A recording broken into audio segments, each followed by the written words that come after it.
Hi everyone, कैसे हैं आप सब गाइज। आज हम करने वाले हैं मॉडर्न हिस्ट्री ऑफ इंडिया में जो हमने स्टार्ट किया है the expansion of British empire in India. इस पर ही एमसीक्यू सीरीज़ ये पार्ट 3 होगा। जेके एसएसबी और अदर एग्जाम्स के लिए यूज़फुल है। स्टार्ट करते हैं आज का पहला क्वेश्चन।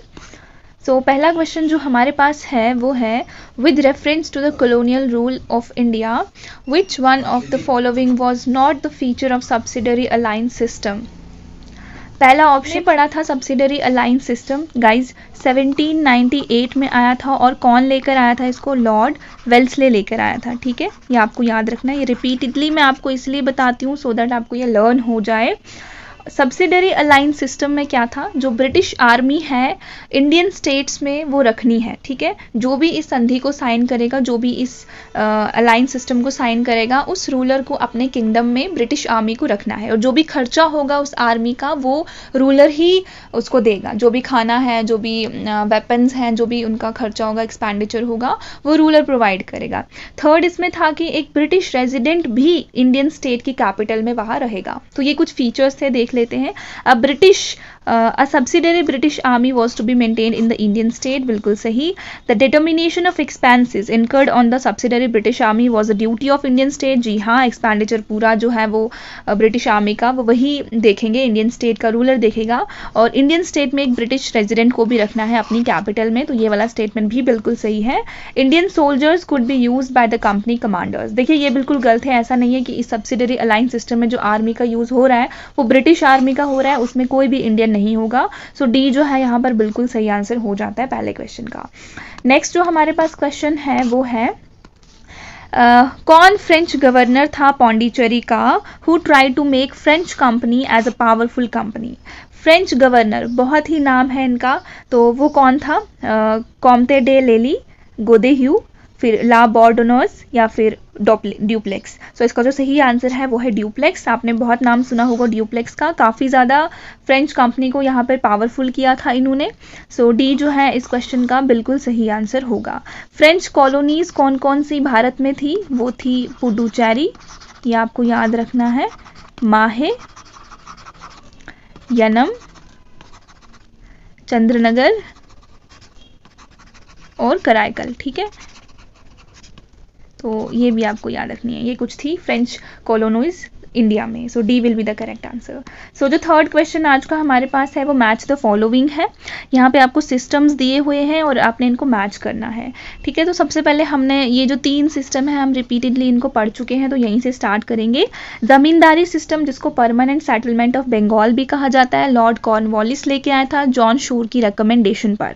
ठीक है, तो जमींदारी सिस्टम में क्या होता था गाइज, यहाँ पर जमींदार जो है वो फार्मर से रेवेन्यू कलेक्ट करके ब्रिटिश गवर्नमेंट को देता था। ठीक है, महलवाड़ी सिस्टम कौन लेके आया था? महलवाड़ी सिस्टम विलियम बेंटिक लेकर आया था। रियोटवाड़ी सिस्टम, और महलवाड़ी सिस्टम में पूरा विलेज जो है इकट्ठा जाकर इकट्ठा रेवेन्यू करके गवर्नमेंट को देता था। रियोटवाड़ी सिस्टम में क्या था? ये मुनरो लेकर आया था चार्ल्स रीड की रिकमेंडेशन पर। इसमें फार्मर जो है वो खुद जाकर गवर्नमेंट को रेवेन्यू देता था। और जागीरदारी सिस्टम में बड़े बड़े जो लैंडलॉर्ड्स हैं उनको लैंड अलॉट किया जाता था, और ये ज़्यादातर मुगलों के टाइम पर बहुत ही एग्जिस्टेंस में था। सो पहले का तो ए ही आ जाएगा। एंड यहाँ पे है, यहाँ पे 2 ऑप्शन बन रहे हैं आपके पास। रियोटवाड़ी दूसरा है land allotted to revenue farmer या रेंट कलेक्टर। रेंट कलेक्टर यानी जमींदार। सो यहाँ पे 4 आ जाएगा। सो यहाँ से हमारा जो आंसर है वो 1423 है। तो ये मैं आपको डिटेल में बता चुकी हूँ क्या है। So B will be the correct answer here. So जो नेक्स्ट हमारे पास क्वेश्चन है वो है, Tipu Sultan took support of which one of the following powers to fight the English. Tipu Sultan ने किस का सपोर्ट लिया था, किस फॉरेनर पावर का सपोर्ट लिया था अंग्रेजों से लड़ने के लिए? पुर्तगीज, फ्रेंच, स्पेनिश या फिर Dutch. Tipu Sultan was a member of Jacobin club. अगर आपने 9th की हिस्ट्री पढ़ी है बहुत अच्छे से तो आपको वहाँ पे फ्रेंच रेवोल्यूशन में जैकोबियन क्लब का जिक्र मिलेगा। जैकोबियन क्लब के लोग जो हैं वहाँ पर फ्रेंच रेवोल्यूशन में काफ़ी एक्टिव थे। तो फ्रांस की पावर जो है, फ्रांस की हेल्प ली थी टीपू सुल्तान ने, ठीक है, इंग्लिश से लड़ने के लिए। तो यहाँ पर बी जो है हमारा बिल्कुल सही आंसर हो जाएगा इस क्वेश्चन का। ठीक है, और एक और जो है वो है ट्री ऑफ लिबर्टी, जो टीपू सुल्तान ने लगाया था अपनी कैपिटल कैपिटल श्रीरंगपट्टनम में, और ट्रीटी ऑफ श्रीरंगपट्टनम हुई थी 1790 से 92 थर्ड एंग्लो मैसूर वॉर में। इसके पहले जो फर्स्ट एंग्लो मैसूर वॉर है, थर्ड है, सेकंड है, थर्ड मैंने बता दिया, और फोर्थ हुई थी 1799 में, सेकंड हुई थी 1780 से 84 में, और पहली हुई थी 1764 से 69 में। So these are very important question. So चलते हैं अब हमारे नेक्स्ट क्वेश्चन पर। हमारा जो नेक्स्ट क्वेश्चन है वो है, कौन से सिख गुरु ने हेल्प किया था खुसरू का विद मनी एंड ब्लेसिंग्स। तो खुसरू जो है वो किसका बेटा था guys? Khusru was a son of Jahangir, ठीक है, जहांगीर का। तो हेल्प किसने की थी? गुरु अर्जुन देव जी ने की थी हेल्प इनकी। सो इस क्वेश्चन का जो आंसर है वो है सी। गुरु अर्जुन देव जी की बात करें तो ये 5th सिख गुरु हैं, ये आपको याद रखना है।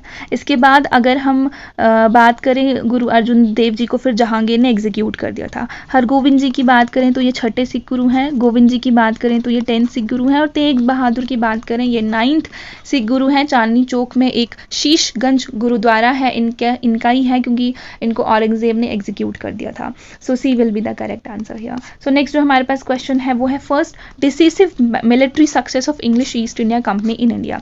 देखिए, अगर फर्स्ट मिलिट्री सक्सेस कहेंगे तो it is battle of Plassey, but क्योंकि यहाँ पे फर्स्ट डिसिसिव कहा है, it is battle of Buxar. Battle of Buxar हुई थी 1764 में, बहुत अच्छे से हमने इसको पढ़ा है। मुनरो था एक साइड अंग्रेजों की तरफ से, और इनके अगेंस्ट था शाह आलम सेकंड और शुजा उद दौला और मीर कासिम था, ठीक है। ये तीनों ही हार गए थे और मुनरो जो है वो जीत गया था। बैटल ऑफ प्लासी गाइस 1757 में हुई थी रॉबर्ट क्लीव और सिराजुद्दौला के बीच में। अगर हम हल्दी घाटी की बैटल की बात करें तो ये मान सिंह और महाराणा प्रताप के बीच में 1765 में हुई थी। और battle of Panipat, 3 battle of Panipat है, वी ऑल नो, 26 में हुई थी।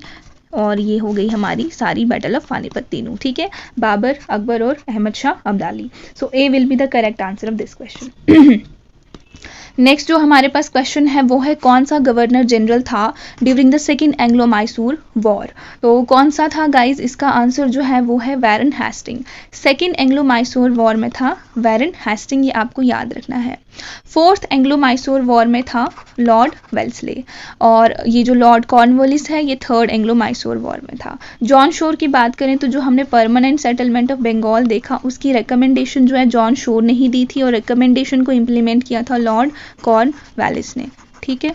तो these are very important questions, याद रखेगा। और पहली एंग्लो मैसूर वॉर में लॉर्ड वेरिस्ट था, ठीक है। सो जो नेक्स्ट हमारे पास क्वेश्चन है वो है, सिख गुरु के बारे में फॉलोइंग कुछ स्टेटमेंट्स दिए हैं, आपने इनको कंसिडर करना है। बंदा बहादुर को अपॉइंट किया था as a military leader of Sikh by Guru Tegh बहादुर, तो ये बिल्कुल गलत है। तेग बहादुर ने नहीं किया था, गोविंद जी ने किया था, जो कि 10th सिख गुरु हैं।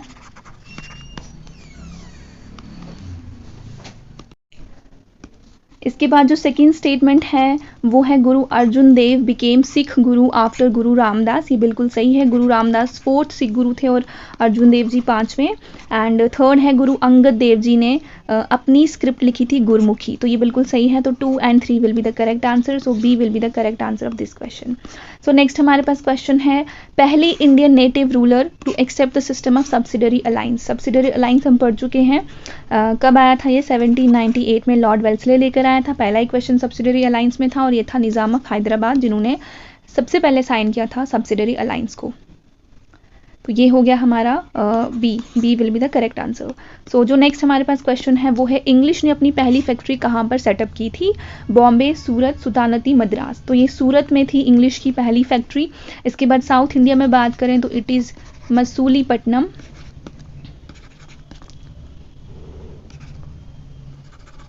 मसूलीपट्टनम में कब की थी गाइस? 1616 में, और सूरत में की थी 1613 में। So B will be the correct answer. So जो नेक्स्ट हमारे पास क्वेश्चन है वो है, उस जर्नलिस्ट का नाम दो जिसने पूरे दिल से इंडिगो मूवमेंट को सामने रखा था। उसका नाम था Harish Chandra Mukherjee. So C will be the correct answer, Harish Chandra Mukherjee. So इसके अलावा अगर हम इंडिगो रिवोल्ट की बात करें तो ये 1859 में हुआ था, और JKSSB-F एग्जाम में इंडिगो रिवॉल्ट पर क्वेश्चन आया हुआ था कि ये कब हुआ था। शिशिर कुमार घोष की बात करें, अमृता बाजार पत्रिका इनकी एक पत्रिका है। बरेंद्र घोष की बात करें तो युगांतर इनकी एक बंगाली वीकली आती थी। सो ये आपके पास कुछ ऑप्शंस थे, so C will be the correct answer. तो जो नेक्स्ट क्वेश्चन हमारे पास है वो है European colonisers did not have a settlement on the eastern coast of India. इनमें से कौन सी यूरोपियन है जिनका कोई भी settlement eastern coast of India में नहीं था, तो वो था Danish. So D will be the correct answer of this question. So जो नेक्स्ट हमारे पास क्वेश्चन है वो है, आपने क्रोनोलॉजिकल ऑर्डर में इन ट्रीटीज़ को लगाना है। ट्रीटी ऑफ अमृतसर कब हुआ था? ट्रीटी ऑफ अमृतसर 1809 में हुआ। बेसिन की ट्रीटी 1802 में, श्रीरंगपट्टनम हुई थी 1792 में, और ट्रीटी ऑफ सालबाई हुई थी 1784 में। सो इसके अकॉर्डिंग हमारा जो सही आंसर बनता है वो बनता है 4321। So C will be the correct answer. Next जो हमारे पास क्वेश्चन है वो है, कौन से चार्टर एक्ट के अकॉर्डिंग ईस्ट इंडिया कंपनी की मोनोपोली ऑफ ट्रेड चाइना के साथ खत्म हो गई थी एक्सेप्ट टी ट्रेड? ठीक है, तो वो था charter act of 1813। So B will be the correct answer. और इसमें इंग्लिश एजुकेशन को इंट्रोड्यूस करके 1 लाख रुपया इस एजुकेशन के लिए रखा था, इंग्लिश एजुकेशन के लिए। 1793 में गवर्नर जनरल ऑफ बंगाल की सुपरमेसी रख दी थी मद्रास और बंगाल के ऊपर। 1833 में गवर्नर जनरल ऑफ बंगाल को इंडिया का गवर्नर जनरल बनाया था, दैट इज विलियम बेंटिक। 1853 में क्या हुआ था? Separation of legislative from the executive. So B will be the correct answer of this question. Next question हमारे पास है, इनमें से कौन सा बंगाली वीकली न्यूज़पेपर संवाद कौमुदी कौन लेके आया था 1821 में? तो ये आया था राजा राम मोहन रॉय लेकर आए थे। राजा का टाइटल इनको किसने दिया है? अकबर II ने दिया है। एक और न्यूज़पेपर था इनका जिसका नाम था Miratul Akbar. Modern man of India भी कहा जाता है, किसने कहा था? नेहरू ने। कौन सी बुक में? डिस्कवरी ऑफ इंडिया में।